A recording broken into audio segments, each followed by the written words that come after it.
চিন্তা করেছিলাম সব ছেড়ে দিব আর ভিডিও করব না।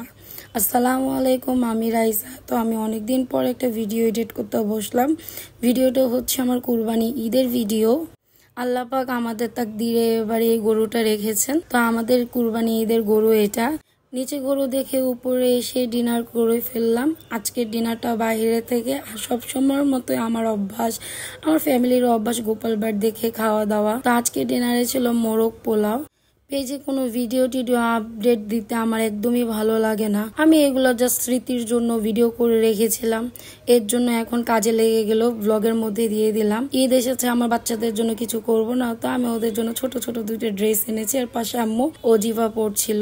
আমি জানি না এই ক্লিপটা কবে, একদমই মনে নেই কেন এত বাজেভাবে আমি আইসক্রিমটা খাচ্ছিলাম। কিছুক্ষণ পরে আমি মুভি দেখতে চলে গেলাম, কারণ মুভি দেখার একটা বাজে হ্যাবিট হয়ে গিয়েছিল।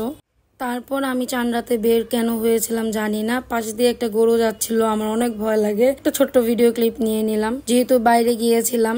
এটা রিজন জানি না, কিন্তু ক্যাট ফুড কিনে এনেছিলাম আমার বাচ্চাদের জন্য। ঈদের পর প্রায় অনেক দিন অফ থাকে সবগুলো স্টোর, তো ওদের যাতে কষ্ট না হয় এর জন্য আমি এনে রেখেছিলাম। তো তারপরে আমি বক্সের ভিতর ঢুকিয়ে দিচ্ছি, মানে ঈদের চান তো ওদেরই লেগে গিয়েছে, তো ওরা অনেক খুশি ছিল ওদের এতগুলো ক্যাটফুড এনে দেওয়ার জন্য। তারপর আমি আমার আম্মুর পায়ে মেহেদি লাগিয়ে দিলাম। ঈদের সবসময় আম্মুকে আগে দিয়ে দিই মেহেদি। তো লাস্টে আমি একটু ডিনার করতে বসলাম। আজকের ডিনারে ছিল জাল ফ্রাই, এটা আমার অনেক ফেভারিট। তারপর আমার কাজিন আসছিল আমাদের সাথে ঈদ করার জন্য, তো আমি আমার কাজিনের বাচ্চাদের মেহেদি দিয়ে দিচ্ছিলাম। সব কাজ শেষ করে পরের দিনে প্রিপারেশন নিচ্ছিলাম একটু হলুদ পিঠা দিয়ে। ঈদ হবে, আমাদের বাসায় পিঠা হবে না এমন কোনো কথা নেই, পিঠা একটা লাগবেই, মাস্ট। ঈদে আমরা আবার হলুদ পিঠাটা খুব মজা করে খাই। এই পিঠাটা খেতে অনেক মজা। পিঠা বানানো শেষ করতে করতে গিয়ে দেখি আমার বাচ্চাটা নতুন ড্রেস পরে ঘুমিয়ে পড়েছে। তো আমি একটু স্মৃতি রাখার জন্য ওর একটা ভিডিও করে নিয়েছিলাম। ঘুমাতে ঘুমাতে গাল চ্যাপটা হয়ে গেল। তারপর এটা ঈদের দিন সকালের ভিডিও, মানে আমি চাঁদ রাত আর ঈদ একসাথে করে ফেলেছি, কখন কি ভিডিও নিয়েছি জানিও না। তো গরু কাটার পরই আমাদের এই ফ্যাপসা কলিজা সবকিছু পাঠিয়ে দিয়েছে। আল্লাহর রহমতে আমাদের গরু কুরবানি হয়ে গিয়েছে। বাচ্চাদের জন্য সর্বপ্রথম খাবারটা সিদ্ধতে দিয়ে দিলাম। মেন হচ্ছে এটা আমার আম্মার রুলস। তো তারপর আমাদের খাবার রান্নার প্রস্তুতি চলছিল, প্রস্তুতি না, খাবারটা বসিয়ে দিয়েছে আম্মু। এক পাশে কলিজা, আরেক পাশে মাংস রান্নার ভিডিও করতে করতে চলে গেলাম জেলখানায়। আমার বাচ্চাকে আমি আটকে রেখেছি।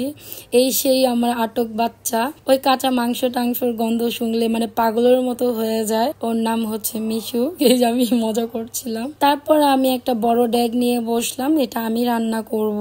এখানে রেজালার প্রস্তুতি নিচ্ছিলাম। আর তার পাশে আমি একটু কোরমা রান্না করেছিলাম আমার ছোট ভাইয়ের জন্য, ওর অনেক পছন্দ বিফ কোরমা। তো আমি দুইটা বসিয়ে দিয়েই গিয়ে দেখি লাঞ্চ প্রায় শেষ পর্যায়ে, ভিডিও আর নিতে পারিনি। তো লাস্টে যারা ছিল তাদের একটা একটা করে ফুটেজ আমি নিয়ে রেখেছিলাম। এট লাস্ট যতই আমি মাংস ভাত যাই খাই না কেন, এই বাঙালি বলে কথা, ভর্তা বাজি না হলে ভালো লাগে না। তো কি ভর্তা খাবো, জাম ভর্তা বানিয়ে খাচ্ছিলাম।